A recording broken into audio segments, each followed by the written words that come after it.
오늘은 창세기 35장 1절부터 22절까지의 말씀을 중심으로 하나님의 말씀을 나누도록 하겠습니다. 세겜에서 비극적이고 괴로운 사건을 경험한 야곱은 무엇이 문제인지를 깊이 생각해 보았을 것입니다. 그리고 하나님께서는 야곱에게 그 문제의 핵심이 무엇인지를 깨닫게 해 주셨습니다. 1절을 보십시오. 하나님이 야곱에게 이르시되 일어나 베델로 올라가서 거기 거주하며 내가 내 형 에서의 낯을 피하여 도망하던 때에 내게 나타났던 하나님께 거기서 제단을 쌓으라 하신지라. 하나님께서는 야곱에게 베델로 올라가라 이렇게 명령하십니다. 자, 베델이 어떤 곳입니까? 베델은 야곱이 형 에서를 피해서 밧단 아람으로 도망을 가다가 밤에 하나님을 만났던 장소였습니다. 도망자의 신세가 되어서 인생의 가장 비참한 상황이라고 생각되던 그때에 하나님께서 함께 하심을 경험했던 장소였죠. 그래서 그는 루스, 즉 베델에서 하나님께 이런 약속을 했습니다. 창세기 28장 21절 22절 말씀입니다. 내가 평안히 아버지 집으로 돌아가게 하시오면 여호와께서 나의 하나님이 되실 것이요 내가 기둥으로 세운 이 돌이 하나님의 집이 될 것이요 하나님께서 내게 주신 모든 것에서 10분의 1을 내가 반드시 하나님께 드리겠나이다 하였더라. 그는 분명히 자신이 평안히 가나안 땅으로 돌아오게 되면 베델에서 제단을 쌓고 하나님께 11조를 드리겠다고 약속했습니다. 그러나 그는 베델로 가지 않고 세겜 땅에 머물면서 영적인 나태함과 안일함에 빠져 있었습니다. 하나님께서는 바로 그 문제를 정확하게 지적해 주신 것이죠. 그래서 야곱은 그 말씀에 순종하고 결단하게 됩니다. 3절을 보십시오. 우리가 일어나 베델로 올라가자 내 환난 날에 내게 응답하시며 내가 가는 길에서 나와 함께 하신 하나님께 내가 거기서 제단을 쌓으려 하노라 하매. 야곱은 일어나 베델로 올라가기로 결단합니다.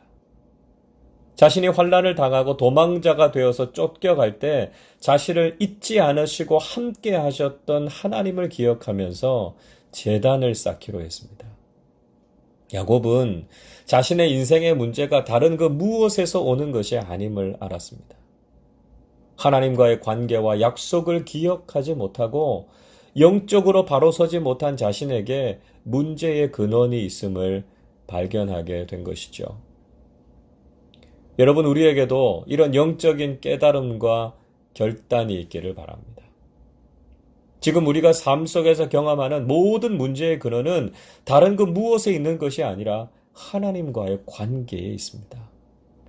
우리가 하나님의 말씀에 순종하고 하나님과 약속한 것을 지키는 것이 가장 중요합니다.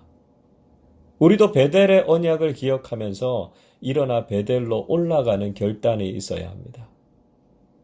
코로나19와 표면적으로 경험하는 많은 문제들이 있지만 우리는 이 일들을 계기로 우리 자신을 돌아보실 수 있기를 바랍니다. 하나님 앞에서 우리가 바르게 살아가고 있는지를 돌아보십시오. 지금 우리에게도 이 베델의 결단이 필요하다는 것을 잊지 마시기를 바랍니다. 우리는 야곱과 그 가족들이 영적으로 얼마나 해이해졌는지를 알 수 있습니다. 2절과 4절을 보면 야곱이 집안 사람들에게 이방 신상과 장신구들을 버릴 것을 주문합니다.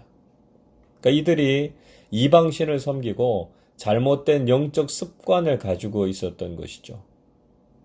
아마도 이것은 라헬이 아버지 라반에게서 훔친 드라빔의 영향이기도 했을 것입니다. 그리고 세겜 사람들을 약탈하면서 빼앗은 우상도 영향이 있었을 것입니다. 어쨌든 이 모든 우상들을 버리고 상수리 나무 아래에 묻었습니다. 그래서 잘못된 신앙과는 완전히 단절하고 하나님만 섬길 것을 결단하게 된 것이죠. 이렇게 결단을 하고 베델로 떠났을 때 감히 그들을 공격하는 사람들이 없었습니다. 5절을 보십시오. 그들이 떠났으나 하나님이 그 사면 고을들로 크게 두려워하게 하셨으므로 야곱의 아들들을 추격하는 자가 없었더라. 그들이 떠날 때 하나님께서 그 지역 사람들을 두렵게 하셨기 때문에 야곱의 아들들을 추격하는 사람이 없었습니다. 인간적인 두려움과 염려에 휩싸였던 야곱이었지만 신앙적인 결단을 했을 때 하나님께서 보호해 주시는 것을 경험하게 된 것이죠.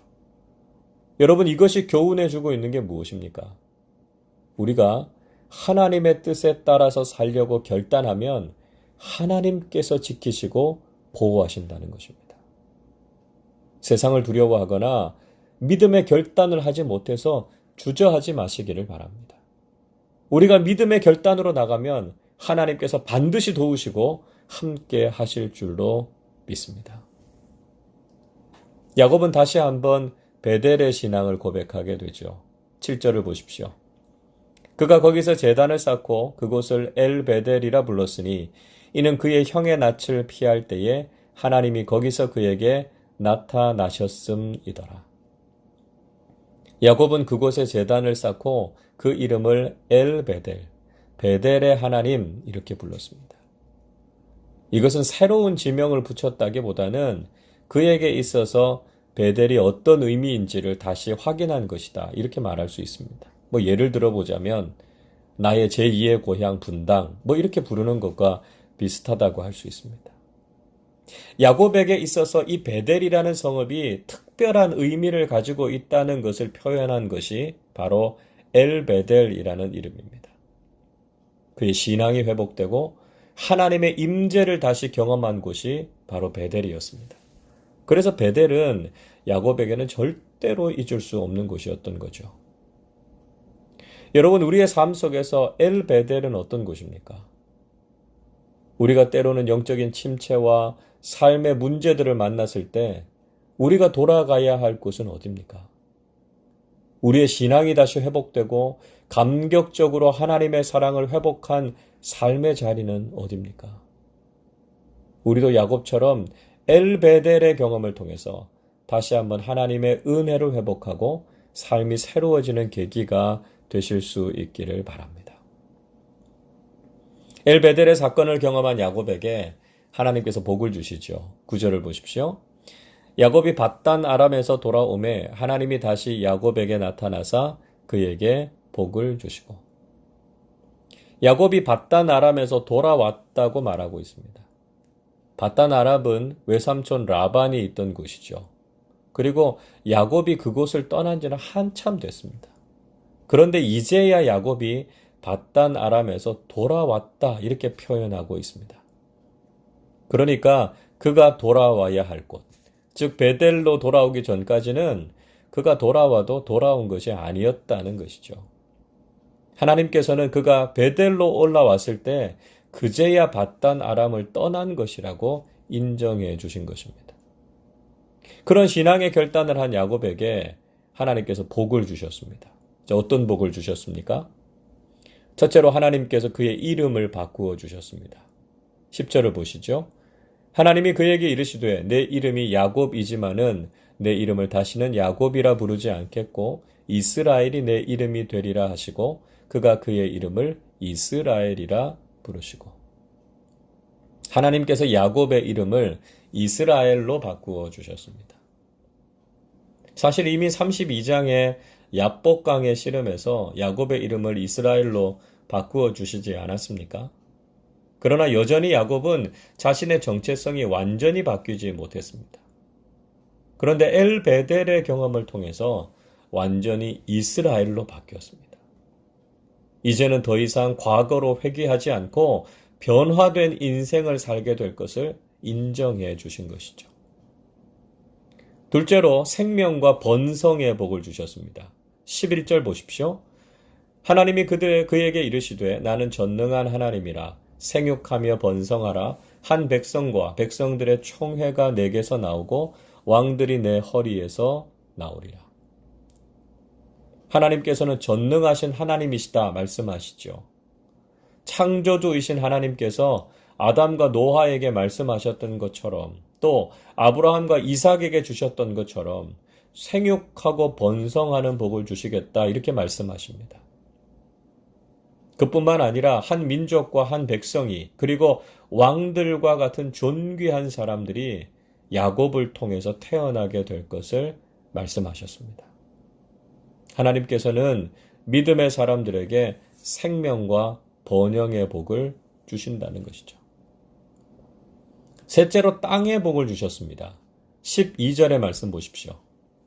내가 아브라함과 이삭에게 준 땅을 네게 주고 내가 네 후손에게도 그 땅을 주리라 하시고, 하나님께서는 아브라함과 이삭에게 주겠다고 약속하신 땅을 야곱과 그 후손에게도 주겠다고 하셨습니다. 그에게 그것을 기업으로 주셔서 그 약속의 복을 누리게 하셨습니다. 이것이 바로 베델을 회복한 야곱에게 주신 복이었습니다. 여러분, 하나님께서 우리에게 기억하게 하시는 베델의 약속은 무엇입니까? 우리가 결단하고 올라가야 할 베델은 어디입니까? 우리의 삶의 문제를 바르게 진단하고 믿음으로 결단하실 수 있기를 바랍니다. 우리가 베델에서 다시 하나님을 만나는 엘 베델의 경험을 통해서 우리의 신앙이 새로워질 수 있기를 바랍니다. 위기와 어려움 속에서 베델을 회복하는 신앙을 통해서 우리 삶의 문제가 해결되고 하나님의 축복을 경험하는 우리 모두가 되시기를 주님의 이름으로 축원합니다. 기도하겠습니다. 우리에게 놀라운 은혜와 복을 허락해 주시는 하나님 아버지, 삶의 문제를 통해서 우리 자신의 신앙을 다시 돌아보게 하시니 감사드립니다. 세겜에서 영적인 나태함에 빠지고 인생의 큰 위기에 빠진 야곱을 베델로 인도하셨던 것처럼 저희들도 신앙의 결단을 하고 베델로 올라가 엘 베델, 하나님을 다시 만나는 사람들이 되게 해 주시옵소서. 인생의 모든 헛된 우상과 장신구들을 상수리 나무 아래에 묻어버리고 오직 하나님만을 구하며 믿음으로 살아가는 우리 모두가 되게 하여 주시옵소서. 그래서 우리의 신앙과 삶이 새로워지고 하나님께서 주시는 복을 경험하게 해 주시옵소서. 여전히 코로나19의 확산과 방역으로 어려움 속에 있는 이 땅을 긍휼히 여겨주시고 하나님의 도우심으로 또 모두가 힘을 모으고 마음을 모아서 이 위기를 잘 이겨나가게 해 주시옵소서. 감사드리며 우리 주님 예수 그리스도의 이름으로 기도하옵나이다. 아멘.